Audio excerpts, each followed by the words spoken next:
Two beasts become friends. That's the topic of today's lecture. And the question is, who are these two beasts and how does it impact upon us? Well, we can only understand these beasts if we have studied Daniel chapter 7, where the attributes of this beast are explained to us. Now, we're not doing Daniel chapter 7 because we're doing a Revelation seminar. There is, however, a whole video on that subject. In Daniel chapter 7, the attributes of the beast power are given. There it is described as a horn, which is also in Daniel a political entity or a king or a kingdom. And this power would be diverse from the first, different to all the other kings. Now, if you study Daniel 7, you'll see that the attributes given there will be taken up again in Revelation 13. So the same system will be described in a different format in Revelation chapter 13. But what is interesting about this political entity is that it's different from all the others.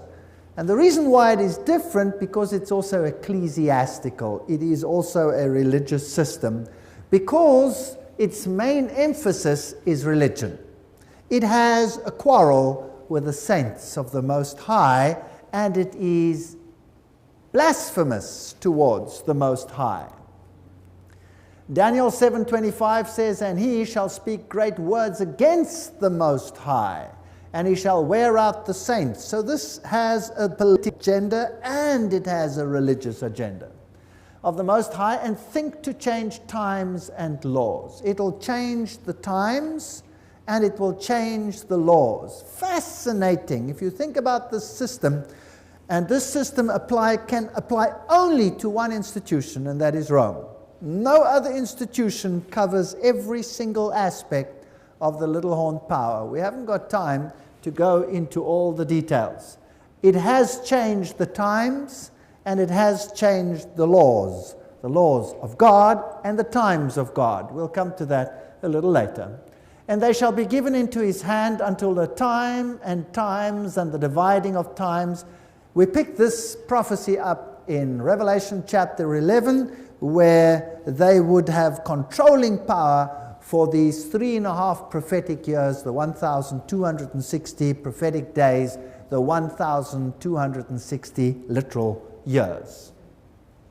Now, the beast of Revelation 13 is a conglomerate of what we had in Daniel chapter 7.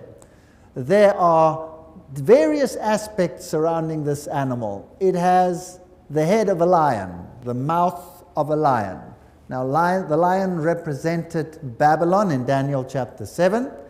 Then it has the feet of a bear, and the bear represented Medo-Persia. And then it has the body of this leopard, and the leopard represents Greece in Daniel chapter 7.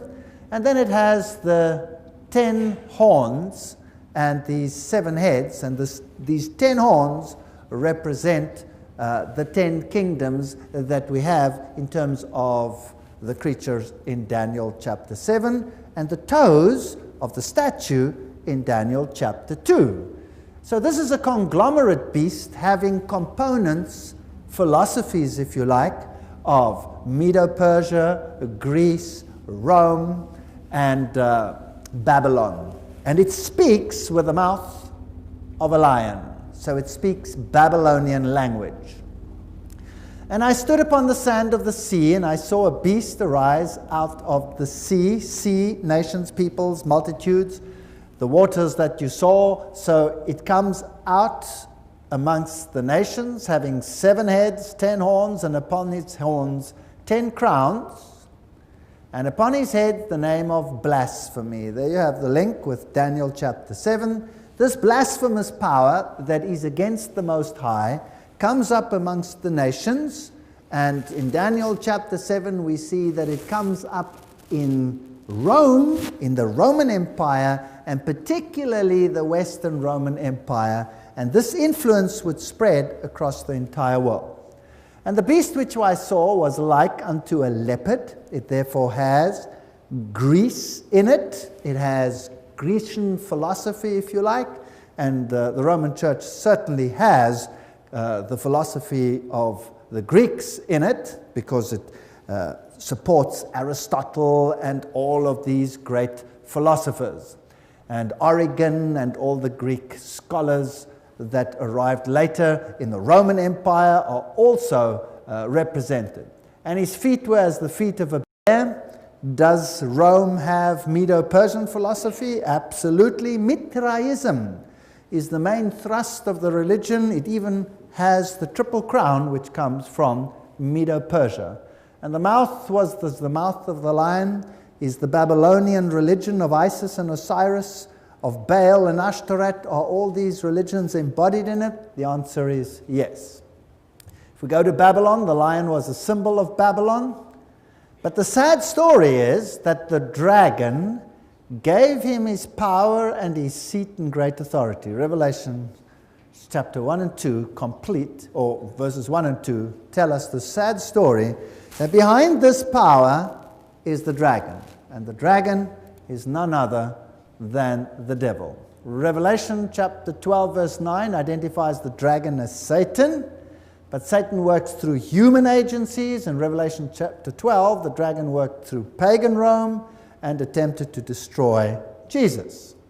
It was a Roman official who tried to kill the baby Jesus, a governor who condemned Jesus, an executioner who crucified him, an emblem sealed his tomb, and a guard watched his tomb. So there is the Roman aspect. And there was given unto him a mouth speaking great things and blasphemies. So this religious political entity would blaspheme God.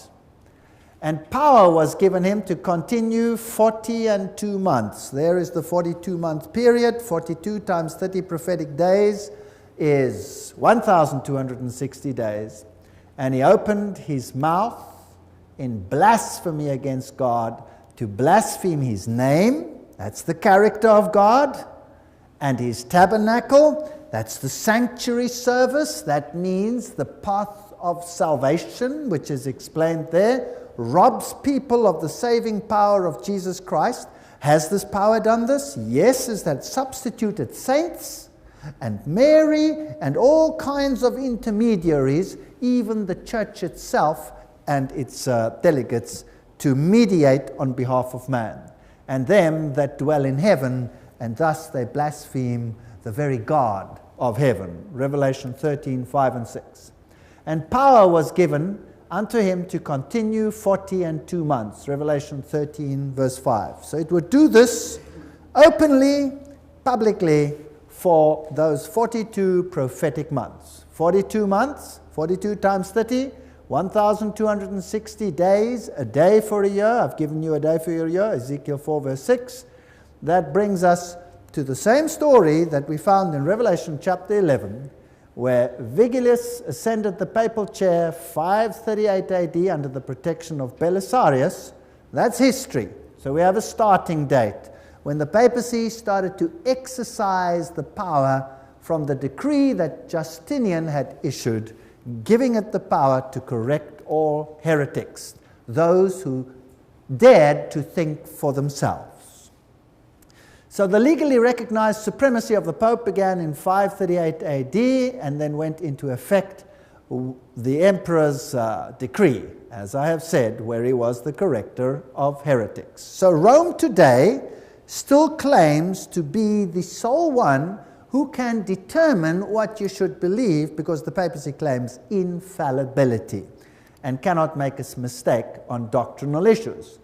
Labanca, professor of history at the University of Rome, says, to the succession of the Caesars came the succession of the pontiffs in Rome. When Constantine left Rome, he gave his seat to the pontiff. This is based on the so-called letters of Constantine, which are forgeries and have been proved to be such. But nevertheless, that is the story. The transfer of the emperor's residence to Constantinople was a sad blow to the prestige of Rome, and at the time one might have predicted a speedy decline. But the development of the church and the growing authority of the Bishop of Rome, or the Pope, gave her a new lease of life and made her again the capital, this time the religious capital of the civilized world. That's Abbott's Roman history. That is just a fact. The Bible says, and it was given unto him to make war with the saints and to overcome them, and power was given him over all kindreds and tongues and nations. And that is a prophetic statement. This system will control how much of the world? All of it. All of it. So power was given over the saints during the 1,260-year period, but this power would control the whole world. Stanley's history says the popes filled the place of the vacant emperor at Rome, inheriting their power, prestige, titles from paganism. Constantine left all to the Bishop of Rome, which is not true, but nevertheless, the papacy is about but the ghost of the deceased Roman Empire sitting crowned upon its grave. So we have an emperor. He even has the title. He even has the title Pontifex Maximus, which belonged to the Roman emperor. So, in effect, the Pope is the Emperor of Rome today. Has the Church persecuted? Western Watchman, Catholic source? Yes, it doesn't deny that it has persecuted, that it has used the severest penalties, even death, and had the state execute these penalties. I saw one of his heads, as it were, wounded to death. So there is a mortal wound. And his deadly wound was healed, and some in the world wondered after the beast. Oh no, it doesn't say that. It says, all the world wondered after the beast. Now this over here is a very interesting statement. I saw one of his heads as it were wounded to death. Some translations say, seemed to have a mortal wound. Is there a difference between seemed, or as it were, and had a mortal wound? Yes or no? Yes. So it seemed to have a mortal wound, but maybe that was deception. Maybe it just copied Jesus Christ, because if this is Antichristos, Antichrist in the place of Jesus Christ, it follows the whole concept. This system has placed itself as the mediator. This system forgives the sins. This system gives you a new lease of life, opens the door to heaven or to hell. And this system also receives a wound and is resurrected, so it is a counterfeit of Christ, if you like. But it seems to have a mortal wound. So that is the 1,260-year period, 538 to 1798. One of the heads seemed to have a mortal wound. So in this time period, it seems to die, but it doesn't really die. It actually goes underground. But as a beast, it dies because it loses political power. And then that political power will be given back, and there is a resurrection of this beast. This is what the Bible is saying. So in 1798, remember, Berthier made his entrance into Rome. He abolished the papal government. Napoleon, with his Freemason army, if you like, established a secular government. So says the Encyclopedia Britannica, leaving the Freemason stuff out. Berthier entered Rome on the 10th of February 1798 and proclaimed a republic, thus fulfilling this prophecy to the letter. Half of Europe thought Napoleon's veto would be obeyed, and that with the Pope, the papacy was dead. Modern papacy, Reverend Joseph Rickaby, it's like quoting the Bible. So exactly 1,260 days. The murder of a Frenchman in Rome in 1798 gave the French the excuse to enter.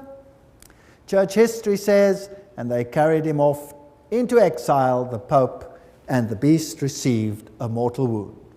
And I saw one of the heads as it were wounded to death, and his deadly wound was healed, and all the world wondered after the beast. Now surely that's not possible. Not everybody is going to follow Catholicism, Revelation 13:3, or are they? That's the question we have to ask. Remember the San Francisco Chronicle article where it said the Vatican was at peace with Italy, and the autographs, both sides were very cordial to one another, and the wound was healed between the two. Revelation 13:7 says, and power was given him over all kindreds and tongues and nations. That's scary.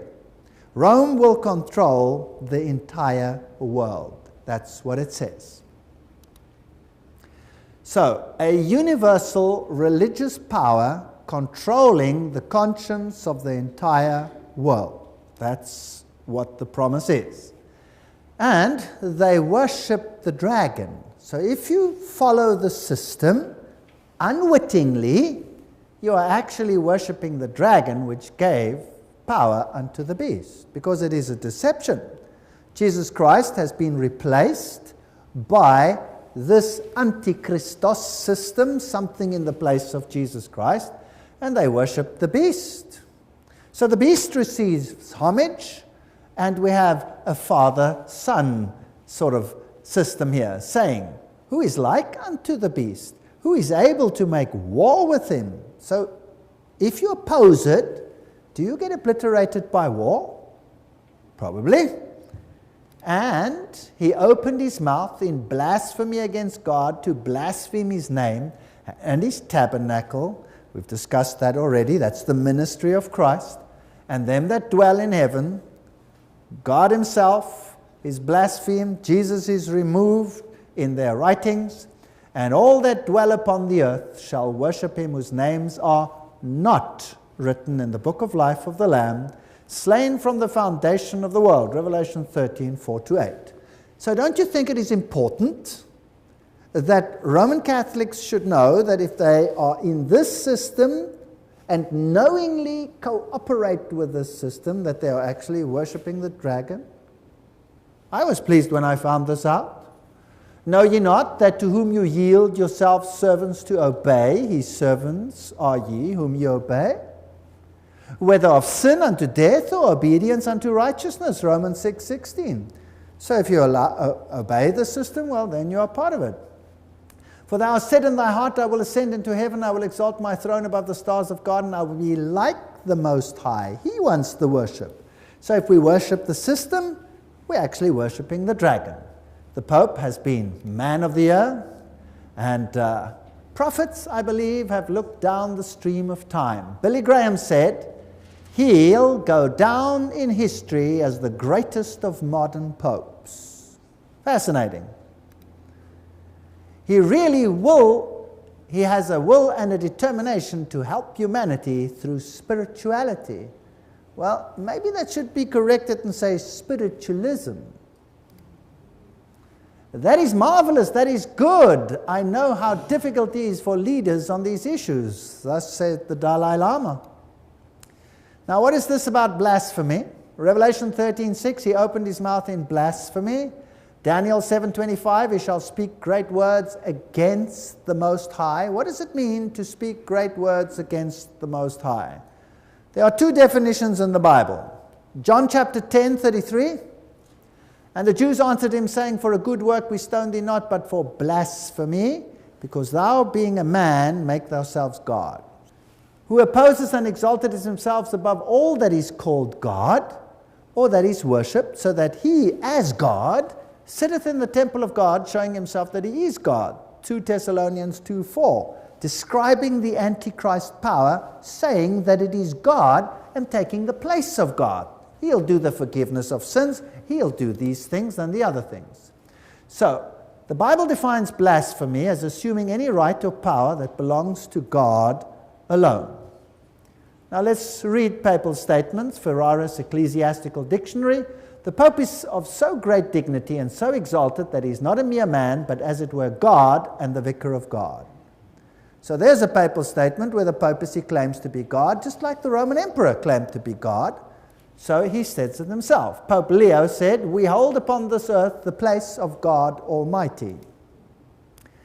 Here's another definition of blasphemy, Luke 5:21.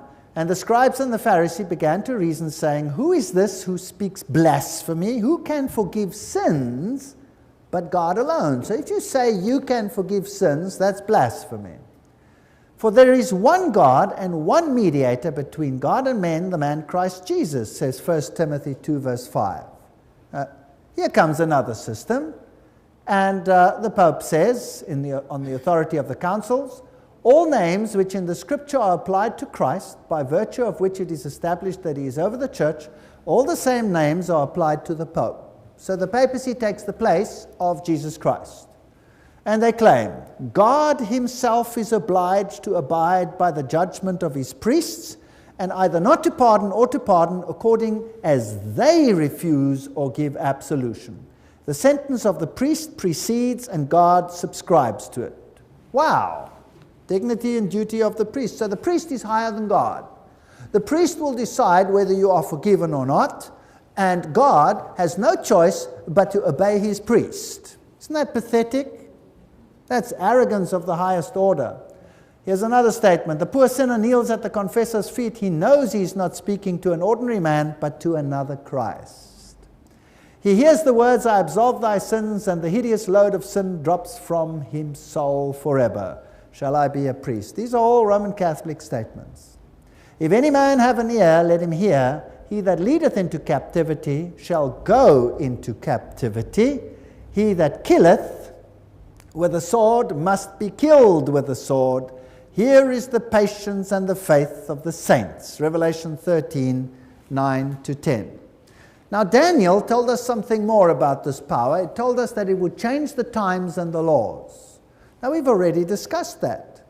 The papacy changed the law of God. It took out the second commandment, made the fourth commandment, now the third commandment, applied to Sunday rather than Sabbath, and then it divided the 10th commandment into two so that it still has 10 commandments. It's changed the law. Has it changed the times? Has Rome changed the times? Absolutely. Which times has it changed? Just about everything. Which calendar are we keeping? We are keeping the Gregorian calendar. The Gregorian calendar. Who was Gregory? He was a pope. Why did Gregory change the calendar? Because he had to change the times. You see?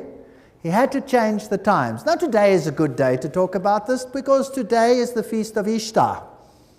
Oh, sorry. Let's rephrase that. Today is Easter. And the feast of Ishtar and Easter are two very different things. Easter, there is no such thing. You see, the Pasch was determined, the Passover was determined by the phases of the moon. And the day of the Passover was determined by the new moon. So when the new moon came, then the days were counted, and the Passover could take place on any day. It didn't have to be a Friday, a Saturday, and a Sunday. The Passover could take place on any day, depending on the phase of the new moon. But the feast of Ishtar was on the first day of the week. So the papacy changed the calendar in order to bring it in line with the feast of Ishtar. And today, they've changed the rule of the Old Testament, where you count the days, and made it apply so that Ishtar can only fall on a Sunday. Only fall on a Sunday. Whereas in the past, it could fall on any day. Now, that is saying that they distantiate themselves from the Passover lamb. Even worse.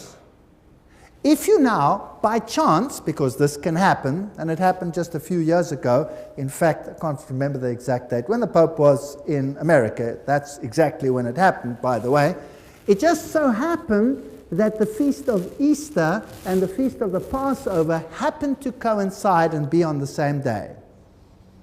Well, what did they do then?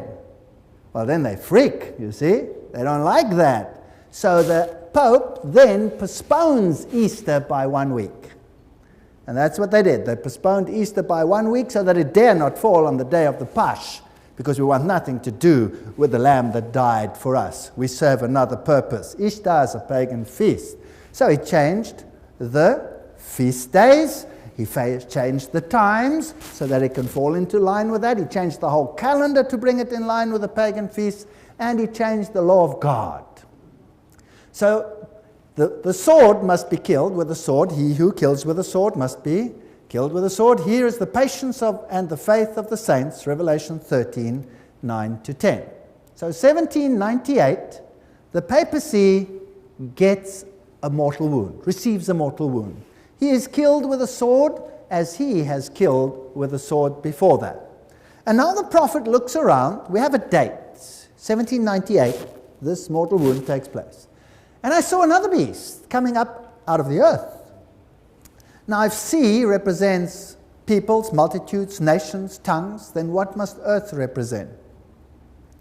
A place where you do not have a multitude of peoples and nations and tongues. And I saw another beast, another political entity, coming up out of an area on the planet where there are not peoples and multitudes and nations. So it cannot be Europe, it cannot be Asia, it cannot be those Middle Eastern countries. Here comes another political entity. And it had two horns like a lamb, so it has lamb-like principles, but it'll speak like a dragon. That's interesting. Revelation 13:11. Now who's this power? Well, let's go to the early reformers. These people were magnificent. I have so much respect for these early reformers. John Wesley, in his notes on Revelation 13, written in 1754, says, "The two-horned beast, he is not yet come, though he cannot be far off. For he is to appear at the end of the 42 months of the first beast." Now the reformers all clearly said, Rome is the Antichrist. They were watching it. And now they say, well, this other beast can't be far off. The question is, which power arises at exactly at this time in an area where there are no great multitudes of nations? There's only one that qualifies, and that would be the United States. Now, many, many years ago, these images were already interpreted as such, although the United States was a relatively insignificant power. Let's have a look at the rise of the United States and see if it fits. The Declaration of Independence was in 1776. The independence was acknowledged by the nations of the world in 1783. In 1787, a Constitution of the United States was framed. 1791, the Bill of Rights was added. And in 1798, the very year that Rome receives a mortal wound, France, the mightiest power in Europe at that time, recognizes the independence of the United States. So the same nation that gives the papacy a mortal wound, in the same year recognizes the United States. So it receives a mortal wound. He looked, the prophet, and he saw another beast arise. Spot on, prophetically. 1863, the Slave Emancipation Act, similar to what Napoleon did in Europe. The Eiffel Tower is a symbol of Freemasonry. The Statue of Liberty is a symbol of Freemasonry. 1798, a very important date. Liberty and justice for all. That is the lamb-like principle. A dragon, the previous power said, harry them out of the land or hang them. So that's how the dragon speaks, and that's how the lamb speaks. Here is a lamb-like principle. Congress shall make no law respecting the establishment of religion or prohibiting the free exercise thereof. Jesus said the same. Render unto Caesar what is due unto Caesar, and to God what is due unto God. He didn't come to make force you into decisions. You can choose, accept him or reject him. But no religious test shall ever be required as a qualification to any office or public trust under the United States. That's a lamb-like principle. We hold these truths to be self-evident, that all men are created equal and that they are endowed by their Creator with certain inalienable rights. That among these are life, liberty, and the pursuit of happiness. Oxford History of the American People. Wonderful lamb-like principles. But this Constitution will have to be changed if there is to be religious legislation and persecution even.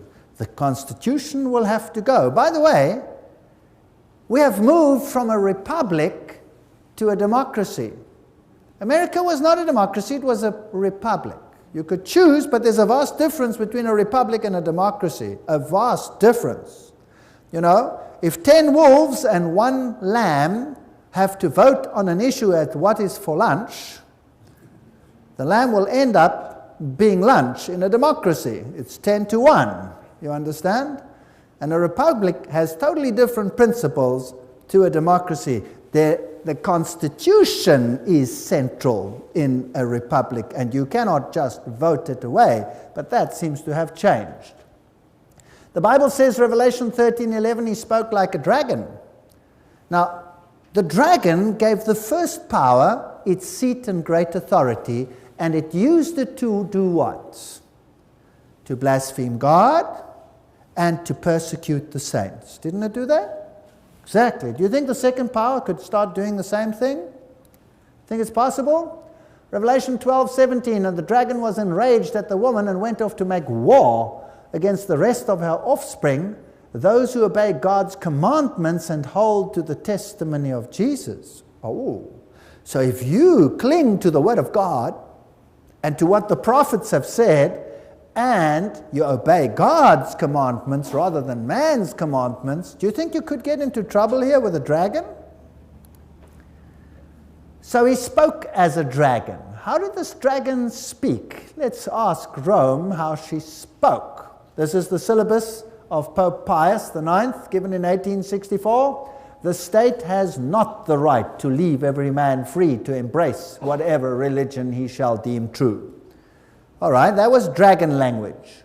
The church has the right to require that the Catholic religion shall be the religion of the state to the exclusion of all others.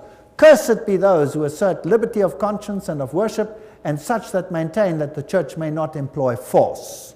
That's dragon language, pretty clear. The Roman Catholic Church must demand the right to freedom for herself alone. Catholic statement. The Roman Catholic is to wield his vote for the purpose of securing Catholic ascendancy in this country. Catholic World, July 1870. That's dragon language. But Revelation 13:12 says, it, the second power, exercises all the authority of the first beast before him. So it will do the same as the first one did in the old world. What then?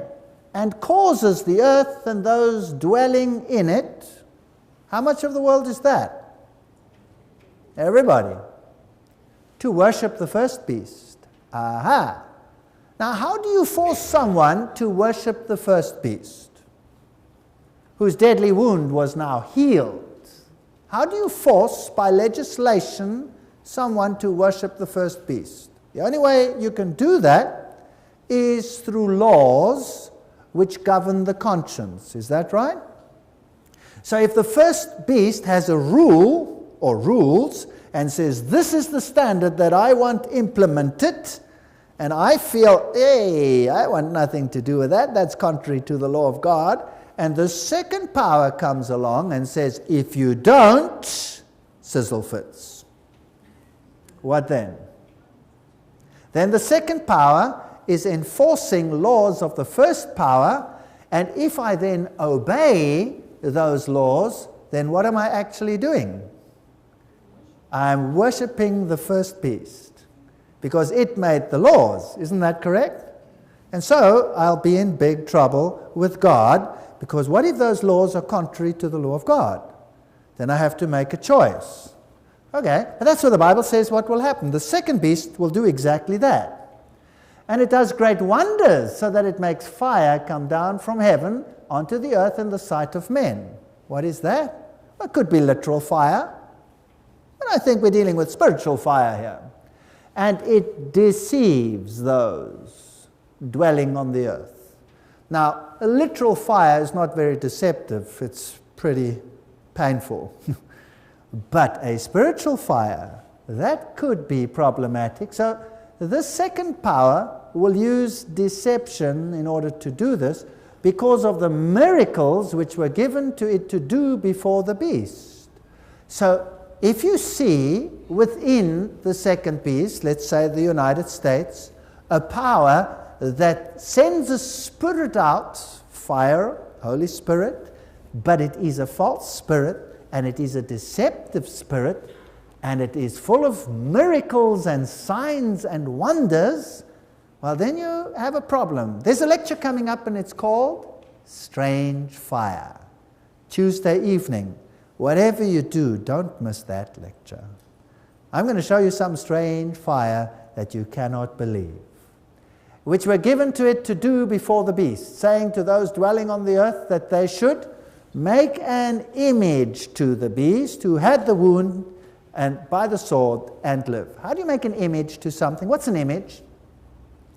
An image is something that looks like the original. Isn't that right? If I look into a mirror, what do I see? I see an image. Something that looks like me, right? It's not me, it's just an image, but it looks like me. Now, what did the first beast look like? The first beast was a religious power using the state to enforce its doctrines. Is that correct? So now what if the second beast becomes a religious power using the state to enforce its doctrines, but those doctrines happen to be the doctrines of the first beast, Rome, and they're forcing the whole world to obey Rome? Wouldn't I be in trouble then? Exactly. But that's what the Bible says what will happen. The second beast will make laws and enforce them just like the first one did, thereby creating an image, something that is just like the previous one was, and they will enforce laws. And he had power to give life unto the image of the beast. So this was a pretty powerful political entity, that the image of the beast should both speak and cause that as many who would not worship the image of the beast should be killed. Do you think the United States has the power to say, if you little country don't listen to me today, away you go? Yes or no? I think so. They have the power to do that, and they certainly have done it of late. Revelation 13:15. Now, isn't it interesting, as we saw yesterday already, that even in the architecture, the one is an image of the other? Isn't that fascinating? So this fascinating building and all its laws and statutes, which are protected by the Constitution. Here is the first beast. Here's a priest going into the Vatican, and there is a Swiss guard representing the state protecting the church. Here you have the Pope with all the flags of the nations around him. Is it possible that the nations of the world will rally around him? How the Pope will change the world. Esquire magazine. He certainly will. This was the most charismatic Pope of all times. And Ronald Reagan was the one who started off making a deal which started to contravene the Constitution of the United States. Harry Truman tried to do that in 1951. He got such a blast, even from the pulpit by his own minister, when he wanted to recognize the Vatican, that he dropped it. But Ronald Reagan, no problem. He just did it. Even the president's own Baptist pastor in Washington denounced the idea from the pulpit when Truman did it. Here is a Masonic signal picture. Remember the finger to the mouth? What that meant? That is the sign of Horus. Silence, secrecy. The folded hands mean something. Only President Ronald Reagan and the Pope, who were present in the Vatican Library on that day. One of the earliest goals as president, Reagan says, was to recognize the Vatican as a state and to make them an ally. That's contrary to the American Constitution. Both of them received a mini wound and lived. That's not significant, it's just interesting. Just interesting. It's almost like the image is following the beast. John Paul's triumph.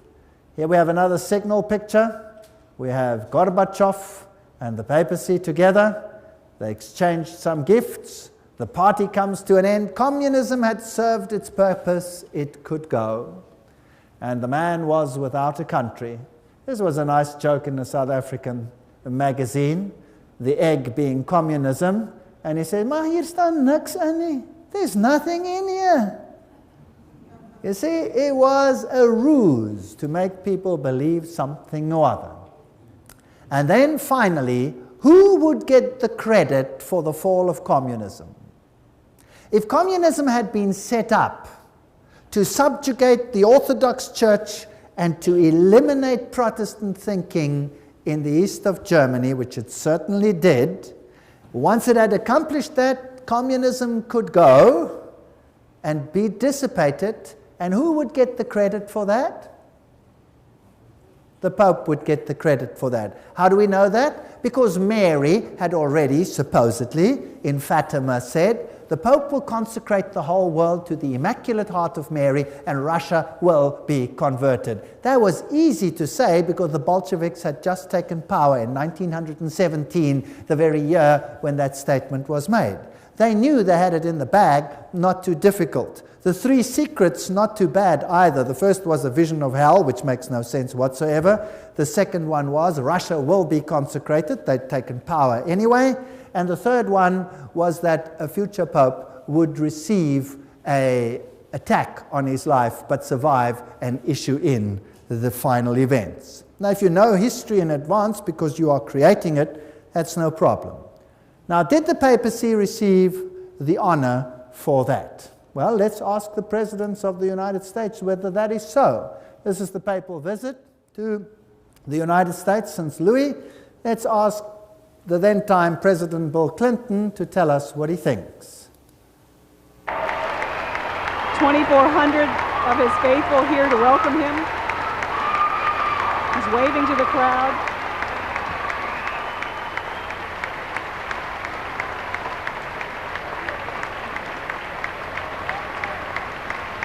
Archbishop Regali is alongside the Pope as he shakes hands with the First Lady. We honor you for helping to lead a revolution of values and spirit in Central Europe and the former Soviet Union, freeing millions to live by conscience, not coercion, and freeing all of us from the constant fear of nuclear war. Your Holiness, on behalf of all of us gathered here today, indeed on behalf of all the people of our beloved nation, we welcome you back to America.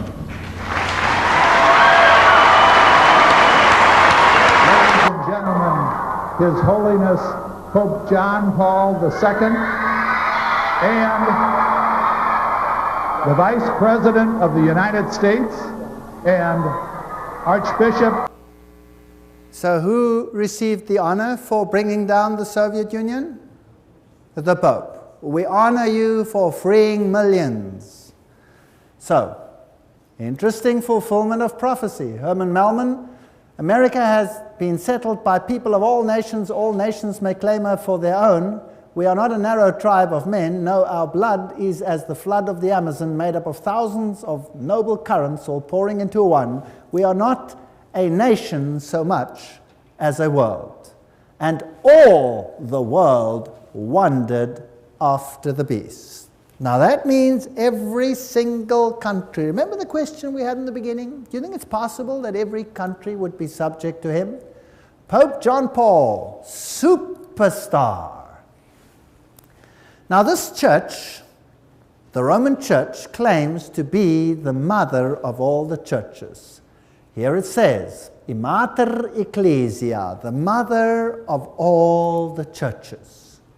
Still to be closed is the most important rift of all between the world's 350 million, that figure has changed, Protestants, and about 800 million, that figure has changed to 1.2 billion by now, today. However, hatchets are being buried. So not only in the political sphere must she gain ascendancy, but also in the religious sphere. And that'll take a whole lecture by itself. Now, religiously, all the religions must come together and be subject to this system. Rome said, this is Pope John Paul II, this is their own Catholic magazine, Southern Cross. In 1995 he said, for unity, all churches must accept papal authority. Now I have news for you that does not only include Christian churches, that includes all religions of the entire world. And then hands across the sea, Ransi and the papacy make a deal, and Christian unity comes into being. And he performed great and miraculous signs, even causing fire to come down from heaven to earth in the full view of men, Revelation 13:13. So the second power would now use religion as an entering wedge for uniting the world under one system. Question: in the last few years, has religion become a topic on this planet, yes or no? And which religions are representing thesis and antithesis? The Judeo-Christian culture pitted against the Islamic culture, and out of that must come a synthesis. We are living in interesting times. Because of the signs he was given power to do on behalf of the first beast, he deceived the inhabitants of the earth. Acts chapter 2 verse 3, they saw what seemed to be tongues of fire that separated and came down to rest on them.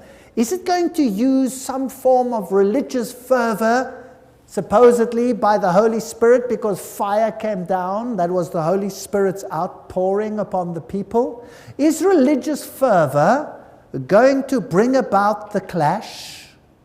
Do you think that's possible? Wow, I think it's never been more possible than today.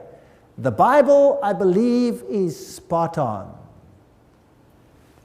The Bible tells us that the United States of America, which will arise at exactly the right time, will change its tune from lamb-like principles to dragon principles and become a persecuting power, just like Rome was of old, and that the whole world would follow this beast.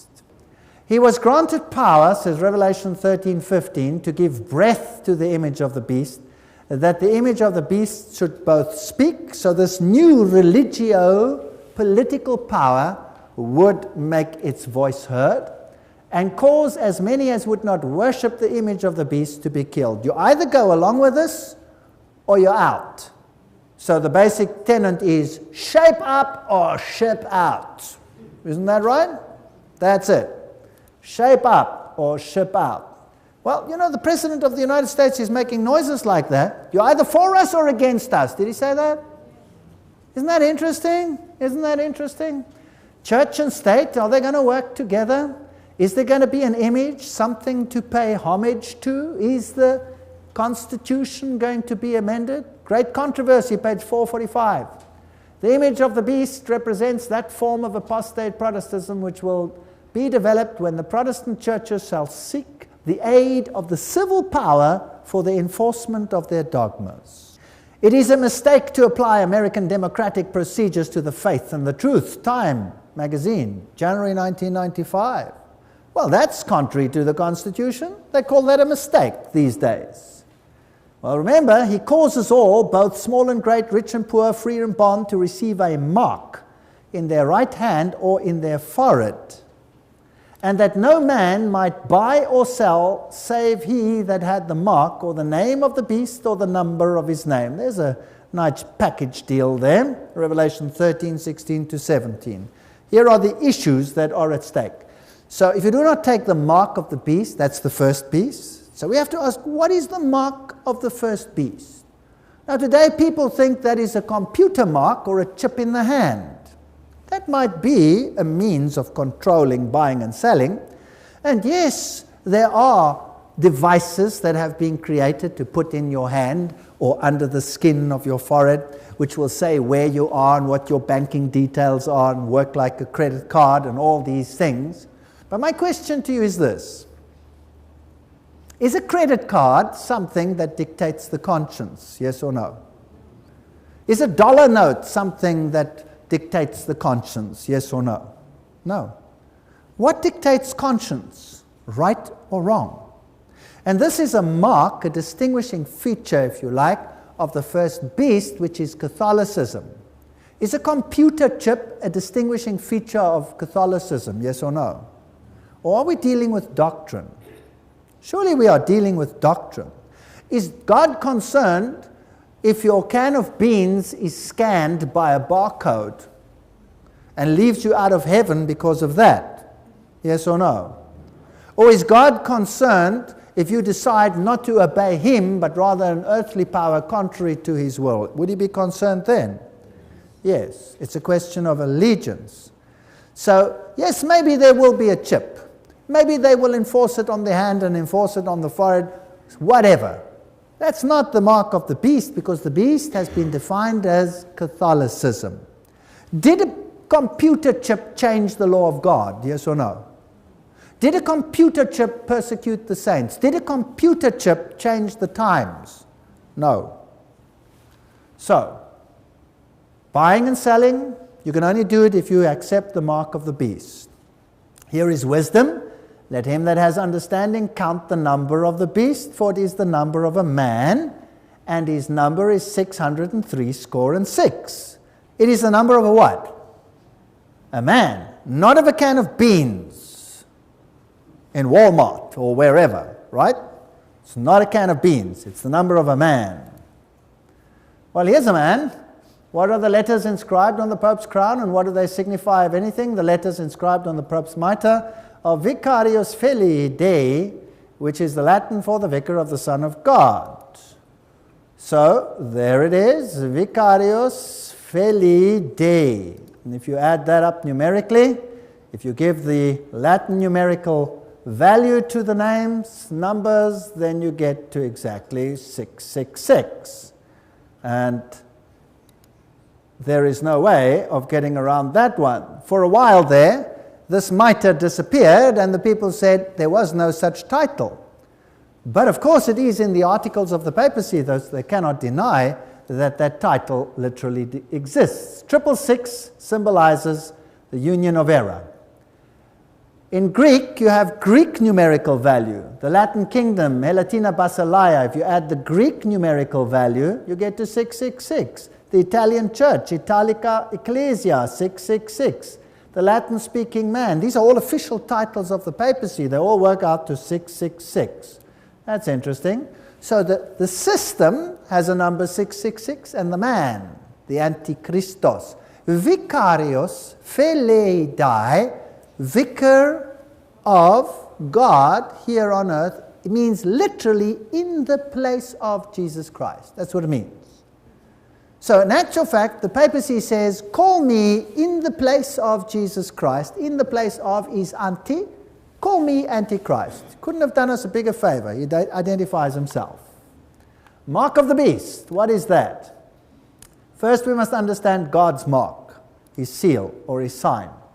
And I saw another angel ascending from the east having the seal of the living God. Remember we discussed this when we discussed the earlier chapters of Revelation, cried with a loud voice, and it was given him to hurt the sea, saying, hurt not the earth, neither the sea, till we have sealed the servants of our God in the forehead, so settled them in the truth that they cannot be moved. The seal authenticates a document.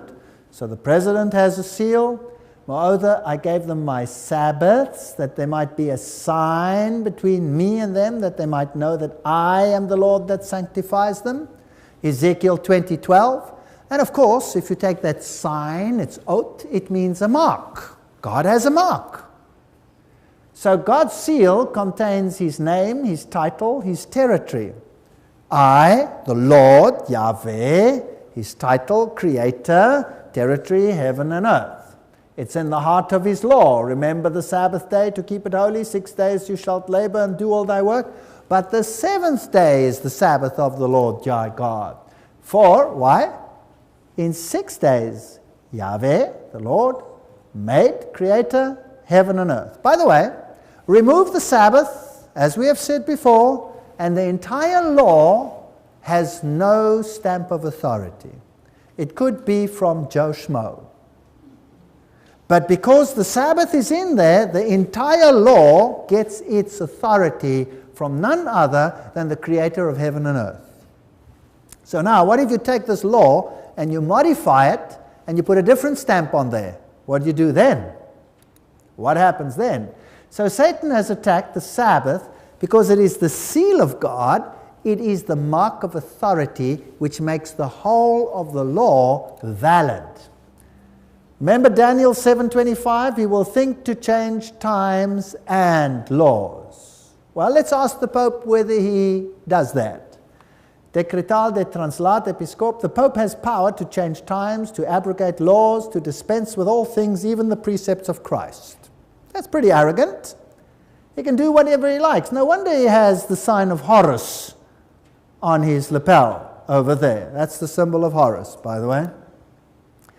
Jesus Christ the same yesterday and today and forever. Hebrews 13:8. Jesus doesn't change. So why should the papacy have the right to change the law of God? What specifically is the mark of the beast? Well, what's the best way of finding out? Isn't the best way of finding out asking? Why don't we ask them, what's your mark? The mark of the beast must be a sign of the Roman Church's authority, mustn't it? Let's ask them. Cardinal Gibbons. Of course, the Catholic Church claims that the change was her act, changing Sabbath to Sunday, and the act is a mark of her ecclesiastical power and authority in religious matters. So she claims it is her mark of power. Here's another statement, Catholic Record, September 1, 1923. Sunday is our mark of authority. The Church is above the Bible, and this transference of Sabbath observance is proof of that fact. So this is an in-your-face God. We, the Church, have power to change your law, and our stamp of approval that we can do it, our seal, is that we change the day of worship. By the way, which is the international day of worship today? Sunday. Sunday, that's right. In Muslim countries, the day of worship is on Friday. But on which day are the stores closed? Sunday. On Sunday. That's right. In Israel, the day is the Sabbath. But on which days are the banks closed? On Sunday. And the Minister of the Interior wants to introduce Sunday as the second rest day. That's interesting. Schafft endlich eine Weltregierung, says the Pope. Get on with it. Get on with the world government. On his tour to Poland, Pope John Paul denounced excessive materialism and the separation of church and state, time 17, 1991. So what about the union of church and state, where the American Constitution separates them? I want to hear some Americans stand up and shout, give us justice, give us decency, and to hell with the Constitution. That was the Catholic News already in 1963. This is Rehnquist. He's the Chief Justice of the United States. He said, the wall of separation between church and state is a metaphor based on bad history. That's a sad statement. Wow. A metaphor which has proved useless as a guide to judging, it should be frankly and explicitly abandoned. Okay, is the United States beginning to speak like a dragon, yes or no? It's very much dragon language. There it is. Rehnquist said these very words. A metaphor based on bad history. Here's Keith Tournier, Time magazine, 1995. He said, the wall of separation between church and state that was erected by secular humanists, hello, can they twist the truth, and other enemies of religious freedom? I thought it was put there by the friends of religious freedom, didn't you? Well, has to come down. Those opposing our views are the new fascists. Now that's interesting. This is the pot calling the kettle black. Isn't that fascinating? So now a fascist is calling a fascist a fascist. That is Jesuit dialectic thinking. It's brilliant. It's so clever. Because only a fascist can make a rule dictating conscience. And if you refuse to obey a rule because you accept another rule, then you, by principle here, are a fascist because you are accepting a totalitarian regime. You're accepting God. But they are accepting another one, and that's the state. You see? Fascinating. The clash is becoming interesting. St. Louis Post-Dispatch, as the 2nd century of the Bill of Rights draws to a close, the Supreme Court is redefining what religious liberty will mean in the 3rd century. Broadly, the court's new approach helps conventional religions while hurting unconventional ones. You better join the ship or else. Is that what it says? Okay, it gets worse. I am the bearer of bad news. But fortunately, I am all cheerful about it. Have you noticed? And that's something people find very hard to understand. I'm all cheerful about it, not because I have discovered this, because I haven't. I'm just a parrot, repeating what many people have discovered. I'm cheerful about it because it is the fulfillment of prophecy. And when prophecy is fulfilled, it tells me who is in control. Who's in control? God is in control. And as it fulfills, I know I'm going home soon. And the sooner, the better. Get on with it. Finish it so that we can go home. No more tears, no more crying, no more crime, no more death, no more rape, no more terrible things that happen to little children. All of it gone. No more keys, no more anything. Wow. That'll be just great.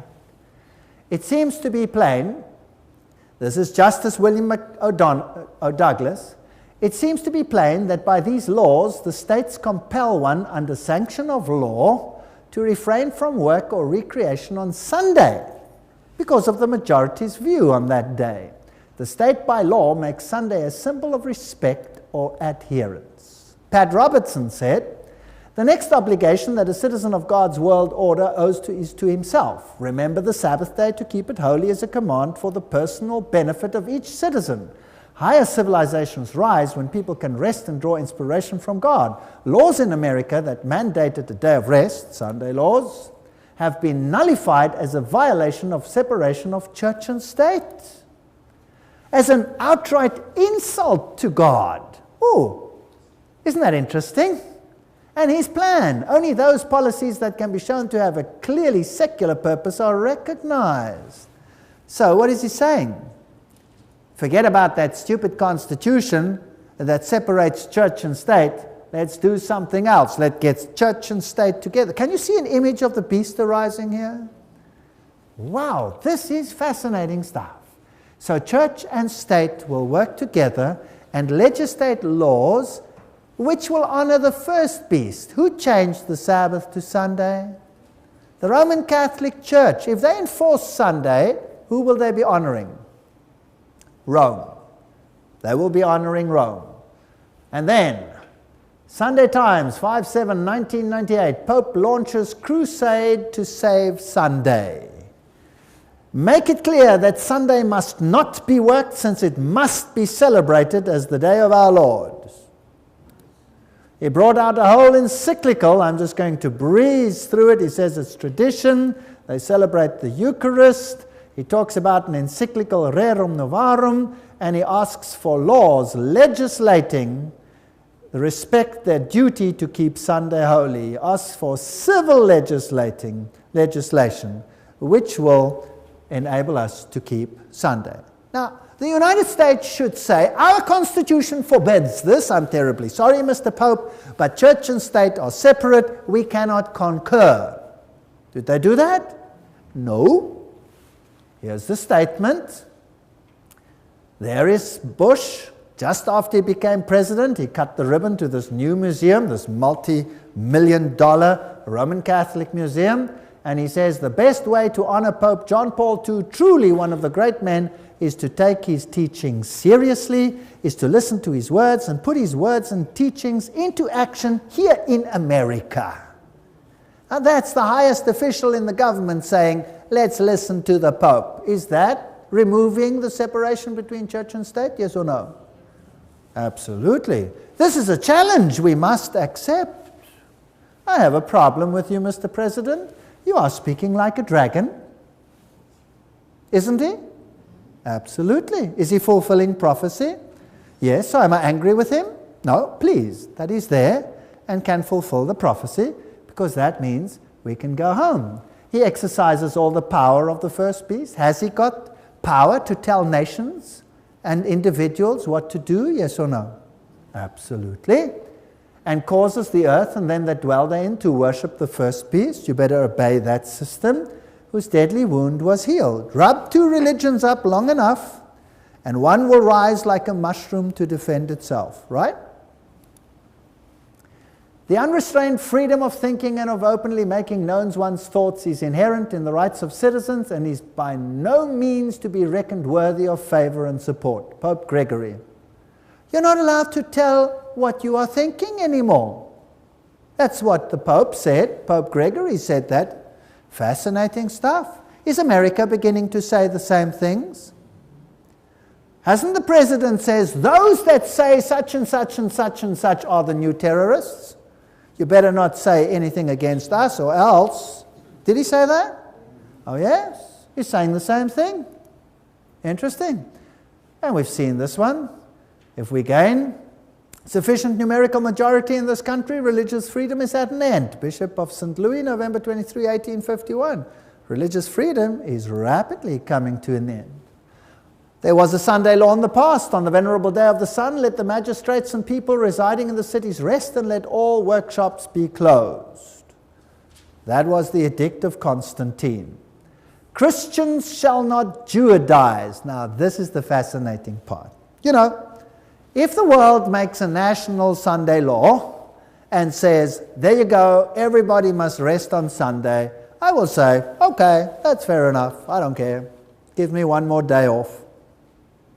If they say everybody must keep Wednesday and Thursday and Friday as well, I'll say, well, that's great. Now I can stay home all week. You know what I mean? But there's something else to this law. Look what this law also said. Besides not working on Sunday, what did it say? Christians shall not Judaize. They may not keep the Sabbath and be idle on Saturday. Aha. So the law must say something more. It must prevent me from obeying God. Interesting. But shall work on that day, but the Lord's day they shall especially honor. Now the same happened with Pharaoh. Pharaoh issued a decree, and Moses came up to Pharaoh and said, this is not going to happen. And Pharaoh said to him, you, Moses, you make the people rest. And the word rest that is used there in the Old Testament is Shabbat.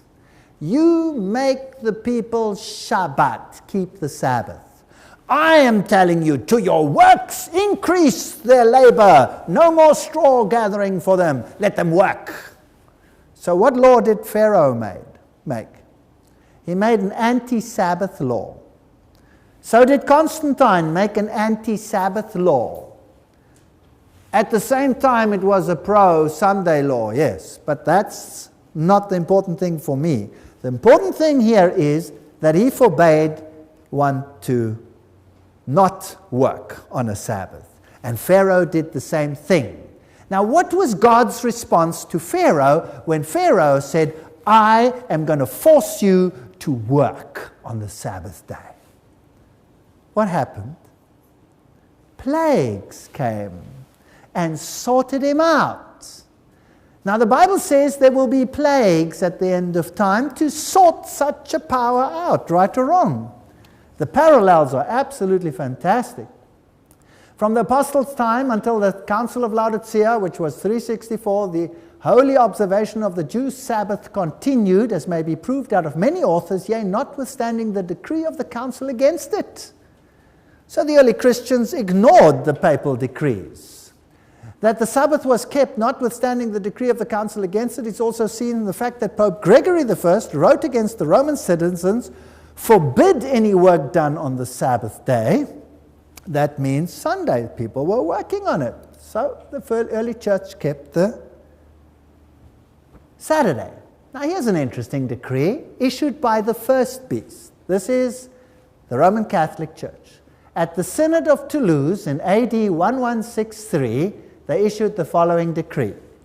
The bishop and priests take care and to forbid, under pain of excommunication, every person from presuming to give reception or at least assistance to the following of this heresy, which was Sabbath keeping. This was the decree against the Waldenses, who chose biblically to keep the Sabbath of the Lord. So the Pope said, heresy, this will not happen. Wherever they shall be discovered, neither were they to have any dealings with them in buying and selling. Oops! So the first beast issued a decree that those who kept the Sabbath would receive economic boycott, no buying or selling. That being so deprived of the common assistance of life, they might be compelled to repent of the evil of their way. Whoever shall dare to contravene this order, let them be excommunicated as a partner with them in guilt. As many of them as can be found, let them be imprisoned by the Catholic princes and punished with the forfeiture of all their substance. That was a Roman Catholic decree. You cannot buy and sell if you continue Sabbath keeping, and we will take everything you own away. And then did they listen, the Waldenses? No. So what was the next thing that then happened? King Ildefonsus of Aragon banished all the Waldensians in 1194 as a consequence, and then they sent in the military and they decimated them. They killed them. So there was a Sunday law, there was an anti-Sabbath law included in that, and there was no buying and selling and a death decree. That's what the first beast did. Do you think the second beast might become like the first one? Do you think it's possible? Do you think the image might do the same thing? Well, it just said so. All businesses, here, Harold Linsell, editor of Christianity Today, all businesses, including gasoline stations and restaurants, should close every Sunday by force of legislative fiat through the duly elected officials of the people. So they're asking for the same thing. The Bible predicts a coming confederacy of religions in America attempting to unite church and state. And the people must be whipped up into a religious fervor by an outpouring of a spirit with signs and wonders which will make them convinced that God is with the movement. Does that make sense? It's scary, eh? I think it's scary. So the coming crisis is similar to that which was in the day of Daniel. The Babylonian king, a powerful world leader, established a counterfeit image and compelled worship contrary to God's command. And the worthies, they refused to bow down to the image. And as a consequence, there were major problems. Daniel chapter 3 verse 15 says how this religious ceremony was conducted. Now when you hear the sound of, what does it say? All kinds of music. If you are ready to fall down and worship the image I made, very good. But if you do not worship it, you will be thrown immediately into a blazing furnace. Do you think music could be important in whipping up a religious fervor? What about all kinds of music? What would that include? That would include light pop music. That would include, for those that love it, beautiful opera music. That would include heavy rock. That would include heavy metal. That would include all kinds of things, don't you think? As long as the people accept the religious fervor, who cares? Music will play a very prominent role. Do you know that the Bible repeats that 3 times? As if the Lord is really trying to say something.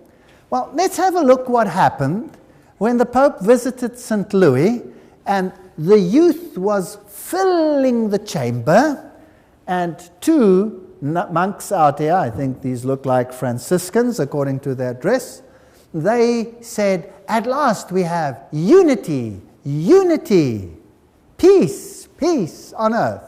Now what does the Bible say when they start saying what? Peace, peace, then we have a problem. And then, as the Pope comes in, you will see the young people go hysterical.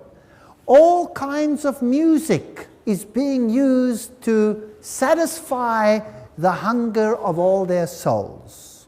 From beautiful choir music by ecumenical choirs of all religions singing together, to pop music with arms rising and nuns waving their arms and the youth, to heavy rock by DC Talk and bands like that as the Pope comes in. Then we have dancing in the Lord and all these features.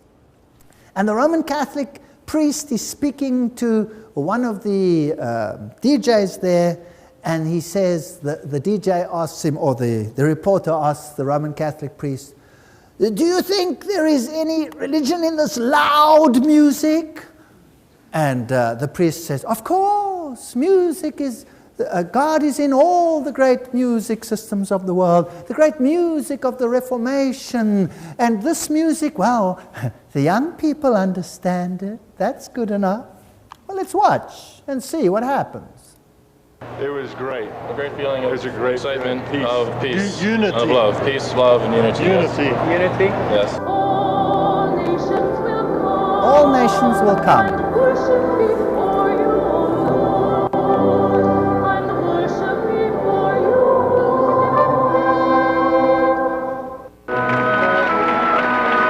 all the nations bowed down.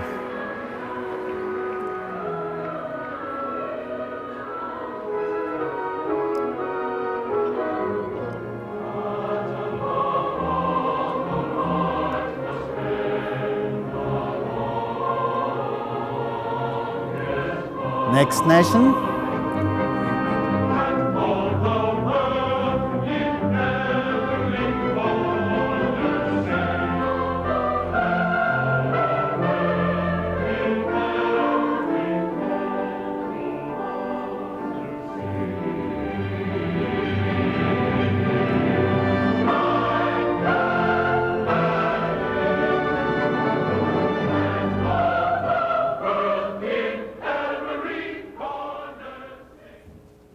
Well, in this video clip, I only showed you the nations coming. I can't show you the whole thing, we'll be here all day. But representatively, all the nations in every corner came and bowed down to the Pope. The music and the other issues which I mentioned set the stage for the young people and for the older people. I'll be showing you that clip in another lecture as we continue along this interesting path. So the world is ready to accept this authority. But the Bible says in Romans 6:16, "Know ye not that to whom you yield yourselves servants to obey, his servants you are to whom you obey, whether of sin unto death or of obedience unto righteousness." So if we obey this system, and they've asked for laws, the papacy has asked for laws, and the President of the United States says, as you exhort, we will listen, we must introduce this into the United States. The churches are clamoring for legislation regarding the law of God, but Jesus says, come and follow me. Now this is the basis of Revelation chapter 13. Revelation chapter 13 describes the two political powers which in essence control the world at the end of time. The one in the Middle Ages, totally Catholic, the other one now representing Protestantism and doing exactly the bidding of the first beast. Has Protestantism totally changed, or has Protestantism been infiltrated? That is a good question.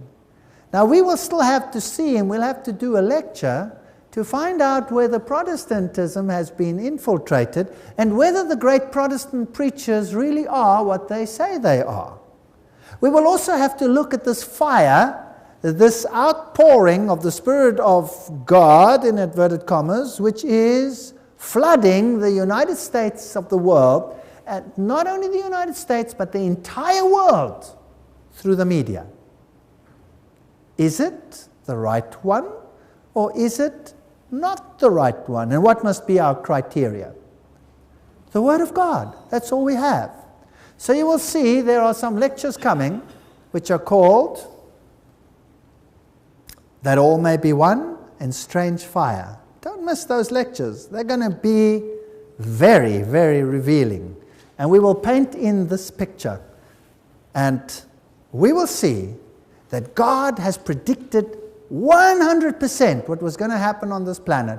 And that is why I can lift up my head and be pleased, because God is in control. Jesus is going to be the ultimate victor. Thank you.